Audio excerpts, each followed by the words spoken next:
ചേച്ചിയുടെ തണലിലാണ് ഗോപികയുടെ ജീവിതം. അച്ഛനും അമ്മയും നഷ്ടമായപ്പോൾ ചേച്ചി പഠിപ്പ് നിർത്തി ജോലിക്ക് പോകാൻ തുടങ്ങി. രണ്ടുപേരും കുറച്ച് ദിവസങ്ങൾ പട്ടിണി വരെ അറിഞ്ഞു. ചേച്ചി ജോലിക്ക് പോയി തുടങ്ങിയതോടെ അവരുടെ ജീവിതം വീണ്ടും പഴയതുപോലെ സന്തോഷപ്രദമായി.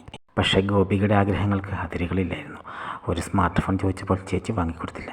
അച്ഛനുണ്ടായിരുന്നെങ്കിലെന്ന് അവൾ ആഗ്രഹിച്ച നിമിഷങ്ങളായിരുന്നു അത്. എന്ത് ചോദിച്ചാലും അച്ഛൻ വാങ്ങിത്തരും. കൂട്ടുകാർക്കെല്ലാം സ്മാർട്ട് ഫോണുണ്ട്. അതായിരുന്നു അവളുടെ സങ്കടം. കുറേ നാൾ അവൾ ചേച്ചിയുടെ പിന്നാലെ നടന്നു. പിന്നെ വാശിയായി. അന്നും പ്രണയാഭ്യർത്ഥനയുമായി ഒരു ചെക്കൻ അവളുടെ പിന്നാലെ വന്നു. അവൻ്റെ സമയം നല്ലതായിരുന്നു. ചേച്ചിയോടുള്ള ദേഷ്യം കാരണം അവൾ കണ്ണും പൂട്ടി സമ്മതിച്ചു. ഒരു മുത്തം തന്നോട്ടെ അവൻ ചോദിച്ചു. അവൾ സമ്മതിച്ചു. ഇനി അവൻ ചോദിക്കാൻ പോകുന്നത് എന്തായിരിക്കുമെന്ന് അവൾക്കറിയാം. നിനക്ക് മാത്രമേ ആഗ്രഹങ്ങളുള്ളൂ, എനിക്കില്ലേ? പരിഭവത്തോടെ അവൾ ചോദിച്ചു. അവൻ ചോദിച്ചപ്പോൾ അവൾ മനസ്സ് തുറന്നു. പിന്നെ കുറച്ച് ദിവസം ചെക്കനെ കണ്ടില്ല. പിന്നെ അവൻ വന്നപ്പോൾ കയ്യിൽ സ്മാർട്ട് ഫോൺ ഉണ്ടായിരുന്നു. ഒരാഴ്ച ഞാൻ കാറ്ററിങ്ങിന് പോയി, അവൻ പറഞ്ഞു. പിന്നെ അവൻ അവളുടെ കണ്ണുകളിലേക്ക് നോക്കി. അവൾ കണ്ണുകളടച്ചു. പിന്നെ അവൻ്റെ ചുണ്ടുകൾക്ക് വിശ്രമമില്ലായിരുന്നു. അവൾ എല്ലാ സുഖങ്ങളും പറഞ്ഞു. അവളുടെ കണ്ണുകളിലെ നാണം പ്രണയത്തിന് വഴിമാറുന്നത് അവൻ കണ്ടു. അവൾ അവനെ പ്രണയിക്കാൻ തുടങ്ങി. ഇത്രയും നാളും അഭിനയമായിരുന്നു, ഒരു സ്മാർട്ട് ഫോണിന് വേണ്ടി. അവളും പ്രതികരിച്ചതോടെ അവൻ്റെ ആവേശം ഇരട്ടിയായി. പിന്നെ പരിസരം മറന്ന നിമിഷങ്ങളായിരുന്നു. രാത്രി ചേച്ചി വന്നപ്പോൾ അവൾക്കൊരു സർപ്രൈസ് ഉണ്ടായിരുന്നു, ഒരു സ്മാർട്ട് ഫോൺ. അവൾ താടിക്ക് കൈയോടെ തിരുന്നു പോയി. എന്തിനോ വേണ്ടി തിളച്ച സാമ്പാറെന്ന് അവൾ കേട്ടിട്ടേ ഉള്ളൂ. അതായിരുന്നു അവളുടെ അവസ്ഥ. ചേച്ചിക്ക് തന്നോട് സ്നേഹമില്ലെന്നാണ് അവൾ കരുതിയത്. ചേച്ചിയെ തെറ്റിദ്ധരിച്ചതിൽ അവൾക്ക് സങ്കടം തോന്നി. പക്ഷേ ചേച്ചി കാരണമാണല്ലോ ചെക്കനെ തനിക്ക് കിട്ടിയത്. അവൻ പാവമാണെന്ന് അവൾക്കറിയാം. അവൾ അവനെ ചെക്കാന്നാണ് വിളിക്കുന്നത്, അവൻ പെണ്ണയെന്നും. 2 ദിവസം കഴിഞ്ഞപ്പോൾ അവൻ ക്ലാസ് കട്ട് ചെയ്യാമെന്നും പറഞ്ഞ് അവളോട് വഴക്ക് കൂടാൻ തുടങ്ങി. അവനൊരു ബൈക്കും സംഘടിപ്പിച്ചിട്ടുണ്ട്. അവൻ്റെ ആവേശം കണ്ടപ്പോൾ അവൾ അറിയാതെ സമ്മതിച്ചു പോയി. ബൈക്ക് പറഞ്ഞത് വാഗമണിലേക്കാണ്. ട്രിപ്പ് പോകാനുള്ള പണമൊക്കെ ചെക്കൻ കാറ്ററിങ്ങിന് പോയി ഉണ്ടാക്കിയിട്ടുണ്ട്. റിസോർട്ടിലെ തണുപ്പിൽ അവൾ അവൻ്റെ ചൂടറിഞ്ഞു. ഉച്ചയ്ക്ക് പുറത്തേക്ക് ഇറങ്ങിയപ്പോഴാണ് അവൾ ആ കാഴ്ച കണ്ടത്. അപരിചിതനെ ഒരാൾക്കൊപ്പം ചേച്ചി. അവൻ ചേച്ചിയെ ചേർത്ത് പിടിച്ചിട്ടുണ്ട്. 2 പേരും കൂടി റൂമിലേക്ക് കയറി പോകുന്നത് അവൾ കണ്ടു. നമുക്ക് പോകാം, ഇവിടെ എൻ്റെ ഒരു നാട്ടുകാരനുണ്ട്. അവൾ അവനോടൊരു കള്ളം പറഞ്ഞു. അന്ന് രാത്രി അവൾ ചേച്ചിയോട് മനസ്സ് തുറന്നു. ചേച്ചിക്കും വേണ്ട ഒരു ജീവിതം. എത്ര കാലമായി ഇങ്ങനെ കഷ്ടപ്പെടുന്നു. ചേച്ചി അവളെ നോക്കി. എന്താ പെട്ടെന്ന് ഇങ്ങനെ ഒരു തോന്നൽ?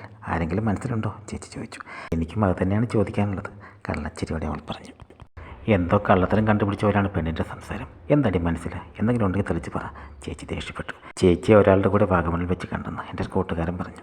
കുസൃതിച്ചിരിയോടെ അവൾ പറഞ്ഞു. ചേച്ചിയുടെ ചിരി മായുന്നത് അവൾ കണ്ടു. അതെൻ്റെ കാമുകനൊന്നുമല്ല, ചേച്ചി പറഞ്ഞു. പിന്നെ അതാരാ? അവൾ ചോദിച്ചു. അതൊന്നും നീ അറിയണ്ട, ചേച്ചി പറഞ്ഞു. അവൾ പിണങ്ങിപ്പോയി. പിന്നെ അതാരാണെന്നറിയാനുള്ള ശ്രമമായിരുന്നു.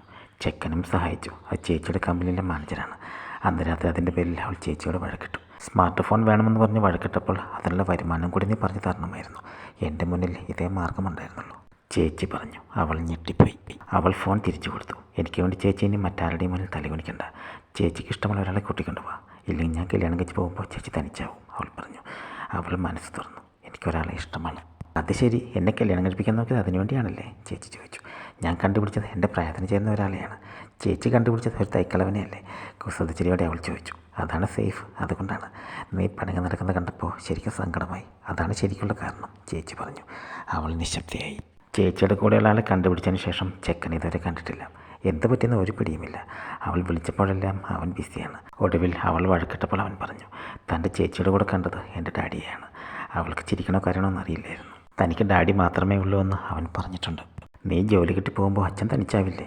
ഞാൻ ജോലി കിട്ടി പോകുമ്പോൾ ചേച്ചിയും തനിച്ചാവും. നമുക്കൊന്ന് ആലോചിച്ചാലോ? അവൾ ചോദിച്ചു. അവനും ഉത്സാഹമായി. 2 പേരും പിന്നെ അതിനുവേണ്ടിയുള്ള ശ്രമത്തിലായിരുന്നു. അച്ഛനും ചേച്ചിയും പിടിത്തന്നില്ല.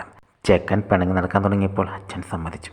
അവളുടെ പിണക്കം കണ്ടപ്പോൾ ചേച്ചിയും. പിന്നെ എല്ലാം പെട്ടെന്നായിരുന്നു. ഒരു ചെറിയ ചടങ്ങിൽ അവരുടെ കല്യാണം നടന്നു. പഠിത്തം കഴിയുന്നതുവരെ 2 പേരും മര്യാദക്കാരെ നടന്നോണം, അതായിരുന്നു അവളുടെ കണ്ടീഷൻ. അവരെ മണിയറയിലേക്ക് അയച്ചതും അവരാണ്. ചേച്ചിയുടെ മുഖത്തെ സന്തോഷം കണ്ടപ്പോൾ അവളുടെ മനസ്സ് നിറഞ്ഞു.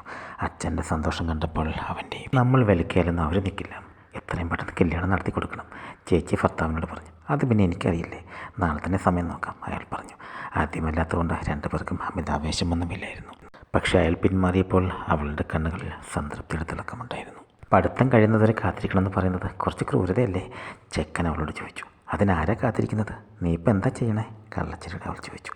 അവൻ ചമ്മലോടെ അവളെ നോക്കി. പിന്നെ അവൻ അവളെ ഉറക്കിയിട്ടില്ല.